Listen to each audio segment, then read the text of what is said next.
आप देख रहे हैं दुनिया भर की खबरें। आज है 30 सितंबर 2025 और ये रही आज की सुर्खियां।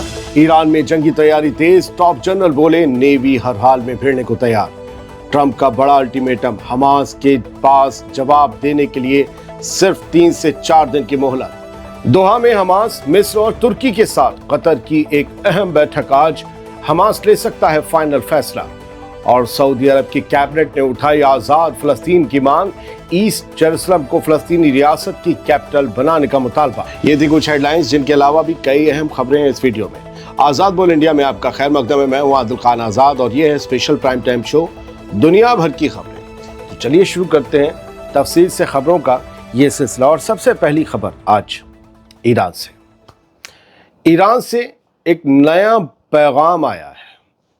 ईरान की आर्म्ड फोर्सेस के chief of staff major general Abdul Rahim Mousavi ने साफ कहा है कि ईरानी नेवी, चाहे वो आर्मी की नेवी हो या फिर IRGC की नेवी, हर सूरत में दुश्मन से भिड़ने को तैयार है। जिन्हें नहीं पता बता दूं, ईरान में एक फोर्स जो सबकी होती है, एक ऑफिशियल फोर्स वो होती है और दूसरी फोर्स IRGC की। तो इसी तरह 2 नेवी भी है।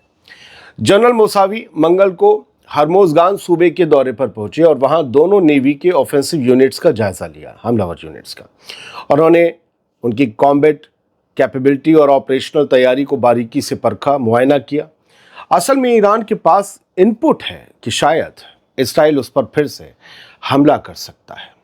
इसीलिए ईरान अपनी तैयारी में जुट गया है। और तैयारी, फिर आर्मी की तैयारी तो जंग की तैयारी होती है। नेवी के अड्डे पर बोलते हुए मौसावी ने कहा कि ज़ायनी हुकूमत और अमेरिका की जून की 12 रोज़ा जंग के बाद के चंद महीनों में ईरानी नेवी ने दुश्मन की काबिलियत के मुताबिक बड़े अहम इंतजामात किए हैं। हमारी नेवी अब पूरी तरह से तैयार है हर खतरे का जवाब देने के लिए।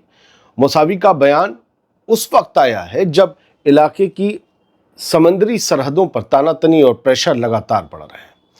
ईरान का पैगाम साफ है, चाहे जंग हो या धमकी, उसकी नेवल ताकत, उसकी नेवी की ताकत किसी भी हालात में पीछे हटने वाली नहीं है, डट के मुकाबला करेगी।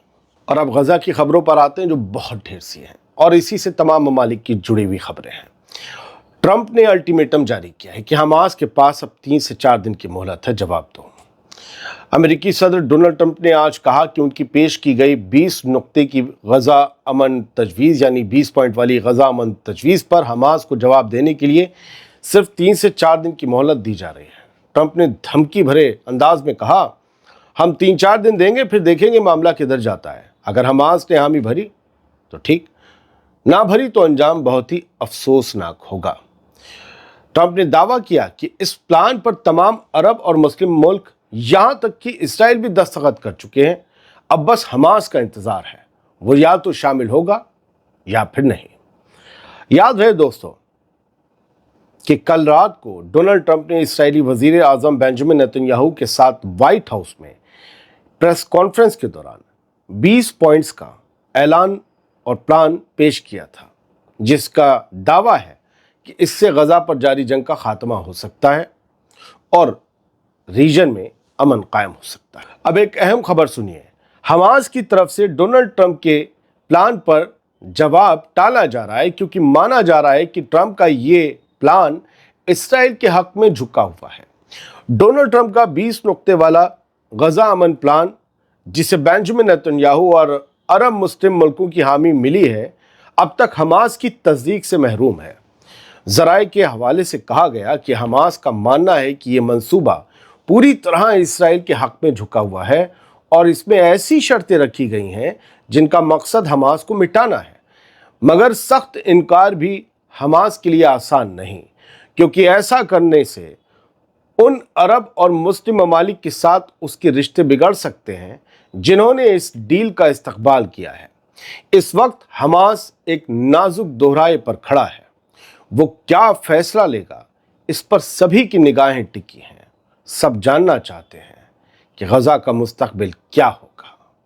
दोस्तों, दोहा से मिली ताज़ा इत्तला के मुताबिक कतर ने कहा है कि अमेरिकी सदर डोनाल्ड ट्रंप के 20 नुक्ते वाले गजा प्लान पर बातचीत के लिए आज हमास, मिस्र और तुर्की के साथ اس کی ایک اہم بیٹھک ہوگی۔ حماس، مصر، ترکی اور قطر ایک ساتھ بیٹھیں گے۔ اس دوران حماس کو اس ڈیل کے لیے منانے کی کوشش ہوگی اور حماس کے دل کا حال بھی جانا جائے گا۔ قطری وزارت خارجہ کے ترجمان ماجد الانصاری نے پریس کانفرنس میں بتایا کہ پیر کو قطر اور مصر نے یہ تجویز حماس کو سونپ دی تھی اور حماس کی مذاکراتی وفد یعنی ڈیلیگیشن نے اسے ذمہ داری کے ساتھ دیکھنے کا وعدہ بھی کیا ہے۔ انہوں نے کہا کہ آج منگل کو ہونے والی بیٹھک میں ترکی کے انٹیلیجنس ڈپارٹمنٹ کے چیف اور مصر کے انٹیلیجنس چیف بھی شامل ہوں گے۔ آپ سمجھیے بیٹھک بڑے لیول کی ہے۔ انصاری کا کہنا تھا کہ ابھی کسی جواب پر بات کرنا جلد بازی ہوگی، مگر ہمیں پورا یقین ہے کہ یہ پلان ایک وسیع اور سالڈ دستاویز ہے۔ اس بات سے ہی پتہ چل جاتا ہے کہ عرب ممالک راضی ہیں۔ وہ جانتے ہیں کہ کانفلکٹ ایسے ہی نپٹ سکتا ہے، جنگ سے تو نہیں نپٹ سکتا۔ اب بس حماس کو دیکھنا ہے کہ وہ کیا جواب دے گا۔ سعودی عرب کی کیبنٹ نے آج آزاد فلسطین کے لیے پھر سے مضبوط ڈیمانڈ رکھی ہے، جس میں مسجد الاقصی کی سیکیورٹی بھی شامل ہے، کیونکہ ایسٹ یروشلم کو مانگا گیا ہے آزاد فلسطین کے لیے، جو ہونا بھی چاہیے۔ ریاض سے آئی رپورٹ کے مطابق سعودی عرب کی کیبنٹ نے منگل کو اجلاس میں دہرایا کہ کنگڈم یعنی سعودی عرب امریکہ کے ساتھ مل کر غزہ میں جنگ ختم کرنے کے لیے مکمل اتفاق امن پر کام کرنے کو تیار ہے۔ سعودی عرب کے ولی عہد محمد بن سلمان کی صدارت میں ہوئی بیٹھک میں کہا گیا کہ سعودی عرب نہ صرف غزہ سے مکمل اسرائیلی انخلا یعنی کہ اسرائیلی فوج کی واپسی کی حمایت کرتا ہے، بلکہ بے روک ٹوک انسانی مدد کی فراہمی اور دو قومی حل کی 2 اسٹیٹ سولوشن کی بنیاد پر دائمی امن بھی چاہتا ہے۔ کون؟ سعودی عرب۔ سعودی کابینہ یا کیبنٹ نے زور دے کر کہا کہ 1967 کی سرحدوں پر ایسٹ یروشلم کو دارالحکومت بناتے ہوئے آزاد فلسطینی ریاست کا قیام ہی انصاف اور امن کی ضمانت ہے۔ سعودی عرب نے امریکی صدر ڈونلڈ ٹرمپ کے غزہ پلان کا بھی استقبال کیا، خاص کر اس بات کا کہ ویسٹ بینک کو اسرائیل میں شامل نہیں کیا جائے گا۔ ایک خبر یہ ہے المائدین کے حوالے سے کہ اسرائیل نے ڈونلڈ ٹرمپ کو یا ان کی حکومت کو یہ ڈرافٹ جو بنایا گیا ہے غزہ میں جنگ بندی اور IDF کے باہر نکلنے اور حماس کو نہتہ کرنے، اس سب میں اسرائیل نے ہیلپ کی ہے، اسرائیل نے اپنی چلائی ہے، اسرائیل نے اپنا دماغ لگایا ہے اور بتایا کہ یہ پوائنٹ ہونے چاہیے، یہ ایسے ہونے چاہیے، وہ ویسے نہیں ہونے چاہیے۔ ایک طریقے سے دخل دیا ہے اسرائیل اور وہ دے سکتا ہے۔ یہ بات عرب ممالک کو سوچنی چاہیے۔ ایک خبر یہ ہے کہ اسرائیل کے وزیر اعظم نیتن یاہو نے کہا ہے کہ IDF غزہ میں رہے گی، زیادہ تر علاقوں میں بنی رہے گی، جبکہ کچھ ہی دیر پہلے اس بندے نے ڈونلڈ ٹرمپ کے ساتھ کھڑے ہو کر یہ کہا تھا کہ ٹھیک ہے ہم اس پورے پلان پر راضی ہیں اور اس پلان میں درج ہے کہ IDF کو ہلکے رفتہ کر کے غزہ سے نکلنا ہوگا۔ تو کوئی بات کا اعتبار ہے نہیں۔ اب کچھ تصویریں دیکھیے، یہ ویڈیو دیکھیے، پیلسٹائن آن لائن نے شیئر کیا ہے اور بتایا کہ کیسے اسرائیلی ڈرون جو ہیں وہ گیس بام گرا رہے ہیں الشفا ہاسپٹل کے اوپر جو غزہ سٹی میں، اور یہ گیس بام اس لیے کہ گیس پھیلے گی، لوگوں کو سانس لینے میں دقت ہوگی اور پھر وہ یہاں سے بھاگ جائیں جو یہاں بھی پناہ لیے ہوئے ہیں ہاسپٹل یا اس کے آس پاس۔ تو اس طریقے سے یہ پھر بعد میں گیس ویس اڑتی ہے۔ یہ سب کچھ غزہ میں آج ہو رہا ہے۔ ایک طرف جنگ بندی کی بات ہے، لیکن جنگ بندی ہوئی تھوڑی نہ ہے، جنگ تو جاری ہے نا، تو جنگ میں تو پھر سبھی کچھ کیا جا رہا ہے جو اسرائیل اب تک کرتا آ رہا ہے۔ اور ایک تصویر جو ہے، ان میں کی تصویریں جب میں دیکھ کر سیاہ اٹھتا ہوں تو پھر میں اپنے آپ سے کچھ کہانی کہتا ہوں جو میں آپ کو سناؤں گا۔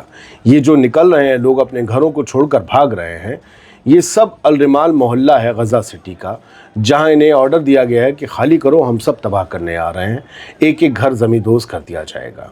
تو ان تصویروں کو دیکھ کر جو میرے من میں آتا ہے وہ یہی ہے، میں اسی کو رمال کو بیس بنا کر لکھتا ہوں کہ غزہ سٹی کے الرمال محلے میں آج دل دہلا دینے والے منظر دیکھنے کو ملے۔ اسرائیلی فوج کے قدم بڑھتے ہی فلسطینی خاندان، فلسطینی فیملیز اپنے گھر بار چھوڑ کر سڑکوں پر نکل پڑیں۔ بچوں کے ہاتھوں میں کھلونے نہیں تھے، چھوٹے چھوٹے تھیلے تھے جن میں ضرورت کا سامان بھرا ہوا تھا۔ عورتیں ملبے اور دھوئیں کے بیچ بزرگوں کا ہاتھ پکڑے دوڑ رہی تھیں کہ ان کی جان بچائی جا سکے۔ میں تصویروں کو دیکھ کر بول رہا ہوں، کوئی اپنی پھٹی ہوئی کتابیں سمیٹ رہا تھا تو کوئی بس اپنے بچے کو سینے سے لگائے بھاگ رہا تھا۔ گھروں سے اٹھتا دھواں اور ہر طرف गोलियों की आवाज़ इस माहौल में लोगों की आंखों में सिर्फ एक सवाल पैदा कर रही थी, हम कहाँ जा रहे हैं, हम क्यों जा रहे हैं, हम कहाँ तक जाएंगे। अल रिमाल की ये तस्वीरें गज़ा की हर गली का हाल बयां करती हैं। यहाँ लोग सिर्फ अपनी जान बचाने की कोशिश कर रहे हैं, मगर अपने घरों, अपनी यादों और अपनी ज़मीन को पीछे छोड़ते हुए। ये हिजरत सिर्फ एक मोहल्ले की हिजरत नहीं है, बल्कि पूरी कौम की मजबूरी का नाम बन चुकी है। वो मजबूरी जो हर रोज़ उनके साथ पेश आ रही है, हर रोज़, और हमसे एक सवाल पूछ रही है कि हम कब तक खामोश रहेंगे, हम कब तक एक आवाज़ बनकर इनकी आवाज़ नहीं उठाएंगे, डिप्लोमेटिक तरीके से ही। लेकिन एक तस्वीर आई जर्मनी के शहर बर्लिन से, जहां गज़ा गज़ा गज़ा गज़ा के नारे लग रहे हैं। 30 सितंबर की तस्वीरें हैं। लोग कैफ़े बांधे हैं, हाथ में फ़लस्तीनी झंडा उठाए हुए हैं। ज़्यादातर वो लोग हैं जिनका नस्ल और मज़हब के एतबार से गज़ा के लोगों से कोई रिश्ता नहीं, कोई ताल्लुक़ नहीं। फिर भी ये आवाज़ बिना किसी प्रोपेगेंडा और एजेंडा के उठा रहे हैं, और इन सब की डिमांड यही कि गज़ा में जंग बंद होनी चाहिए, इंसानी मदद पहुँचनी चाहिए फुल फ्लो में। इटली के जो बंदरगाह पर काम करने वाले लोग हैं, उन सब ने कहा है कि हम फुली ट्रेड हॉल्ट कर देंगे इसराइल के साथ। सिर्फ हथियारों की बात नहीं है, इसराइल को अगर दाल चावल भी चाहता है तो नहीं जाने देंगे, क्योंकि गज़ा में जो जंग चल रही है हम उसके ख़िलाफ़ हैं। और ख़ास तौर से जो सुमुद फ्लोटिला है, वो उसके ऊपर जो ख़तरा मंडरा रहा है, उसको लेकर हम बेहद नाराज़ हैं।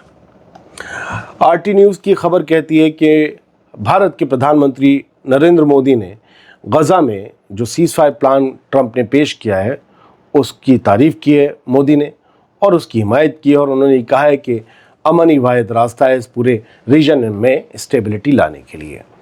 जॉर्डन ने फिर से गज़ा के कुछ बच्चों को निकाला है, उन बच्चों को जिनको इलाज की बेहद सख्त ज़रूरत है, और इन बच्चों को अब जॉर्डन के अस्पतालों में पहुंचाया गया है। इनके साथ इनके तीमारदार, इनके माँ बाप भी आए हैं।